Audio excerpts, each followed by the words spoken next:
Proposición con punto de acuerdo que presenta la Comisión Parlamentaria del Partido de Acción Nacional va con la siguiente exposición de motivos. En el ámbito del transporte público de pasajeros y de conformidad a diversas leyes de tránsito y transporte de las demás autoridades federativas que pudimos consultar, así como de acuerdo a reglamentos federales y locales sobre la materia, se le considera transporte por año de pasajeros al que se ubican los siguientes supuestos. Primero, que el transporte de pasajeros entre 2, 3 o más municipios de un mismo estado, que a decir de los expertos debería de llamarse como se plasma en nuestra ley de tránsito y transporte del estado de Coahuila y Zaragoza, transporte intermunicipal, ya que repetimos, en similares leyes de otras entidades federativas a este tipo de rutas se le llaman foráneas. Este tipo de transporte y ruta es común en las llamadas zonas conurbadas y zonas metropolitanas, donde los ayuntamientos celebran convenios al respecto e incluso crean y promulgan reglamentos de transporte intermunicipal. Y segundo, el mismo caso anterior, pero cuando las unidades deben de transitar por carreteras federales para cumplir con su objetivo, en cuyo caso, además de la competencia estatal y municipal, se debe de atender a la injerencia de la federación y obtener los permisos o licencias correspondientes. A tal efecto, el reglamento de tránsito en carretera de jurisdicción federal refiere, en su artículo 2, que para efectos del reglamento se entenderá por fracción 12 carreteras las vías destinadas al tránsito de vehículos, incluyendo los servicios auxiliares y la infraestructura carretera vinculada a las mismas y el derecho de vía, cuando estén en alguno de los supuestos siguientes, ya sea que entronquen con algún camino del país extranjero, ya sea que comuniquen a dos o más entidades federativas y que su construcción se haya hecho en su totalidad, con su mayor parte por la federación, con fondos federales o mediante concesión federal por particulares, estados o municipios.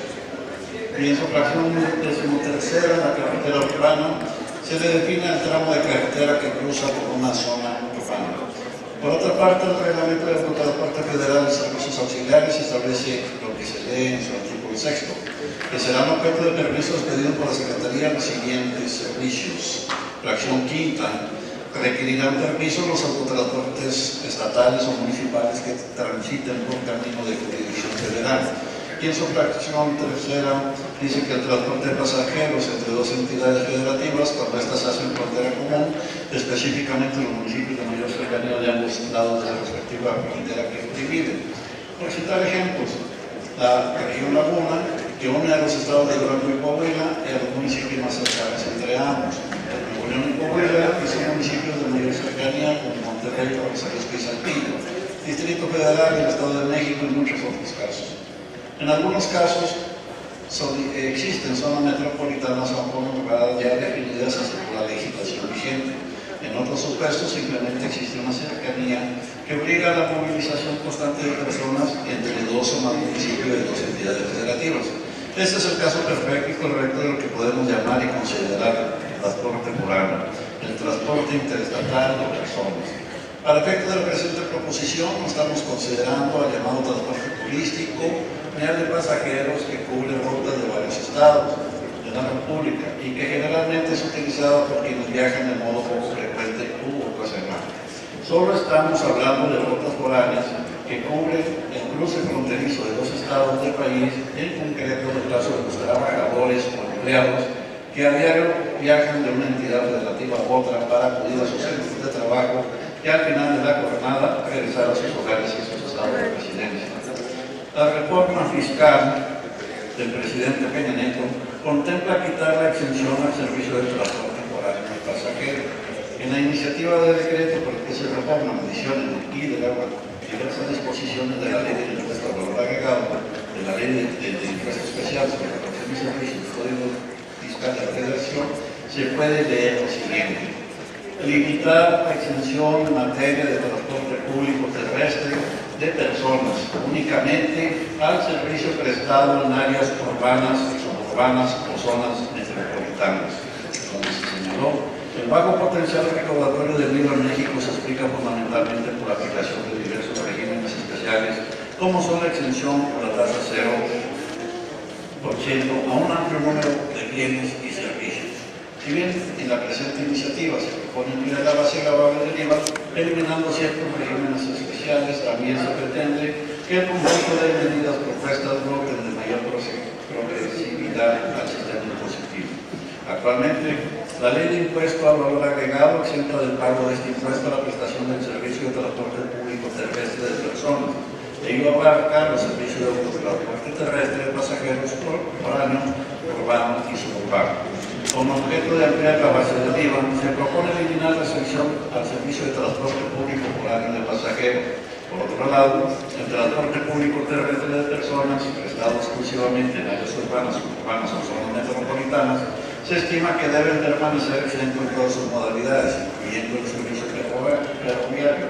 Lo anterior obedece que este diferencial por año es utilizado para trasladarse a los centros de trabajo y escuela y tiene un efecto particularmente elevado en los presupuestos de los hogares de menores ingresos. Así, manteniendo la exención solo al servicio del transporte público terrestre de personas, prestado exclusivamente en áreas urbanas, suburbanas o metropolitanas, se logra ampliar la base gravable del IVA al tiempo que se protege a los hogares de menores ingresos. Este es el fin de la cita textual.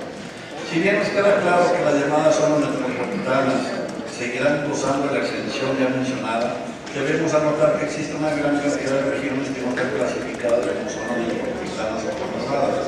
Y sin embargo, existe un enorme tráfico de trabajadores que se transportan a diario en orden interestatal. Por ejemplo, los que viajan de Saltillo, Ramos Arizpe, Monterrey. Esta región no es una zona metropolitana ni conurbada, por ende, el nuevo costo de los boletos de transporte volvería duramente su bolsillo. Luego, debemos contemplar a los estudiantes que de forma semanal o quincenal viajan de un estado a otro, así como las personas que con necesidades médicas deben de movilizarse de forma frecuente por la vía interestatal, sin vivir en zonas metropolitanas que les permitan gozar del beneficio estatal. Por las razones expuestas, presentamos a esta soberanía la siguiente proposición, con punto de acuerdo, que por las características del caso solicitamos que sea resuelta en vía de urgente y de resolución.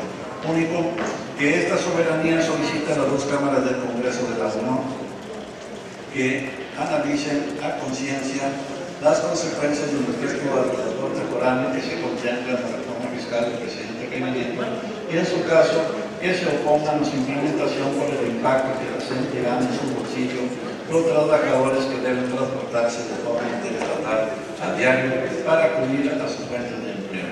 Tomamos esta petición en los artículos 22, fracción quinta, 23, fracción cuarta, 163, 170, 171, 172 y 173 para conocer de la Ley Orgánica del Congreso del Estado de Coahuila. Totalmente, por una patria ordenada y generosa y una vida mejor y más digna para todos.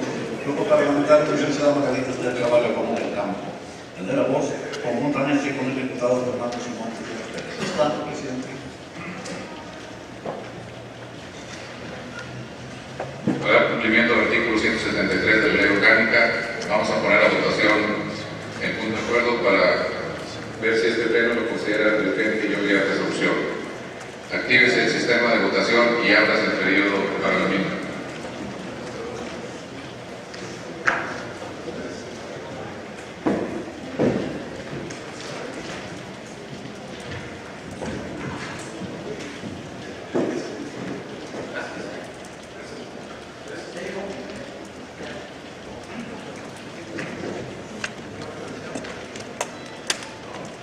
Pido por favor al compañero Norberto Ríos Pérez nos dé cuenta del resultado de la votación. Diputado presidente, el resultado de la votación es el siguiente: 2 votos a favor, 12 votos en contra y 0 abstenciones. En virtud de que el punto de acuerdo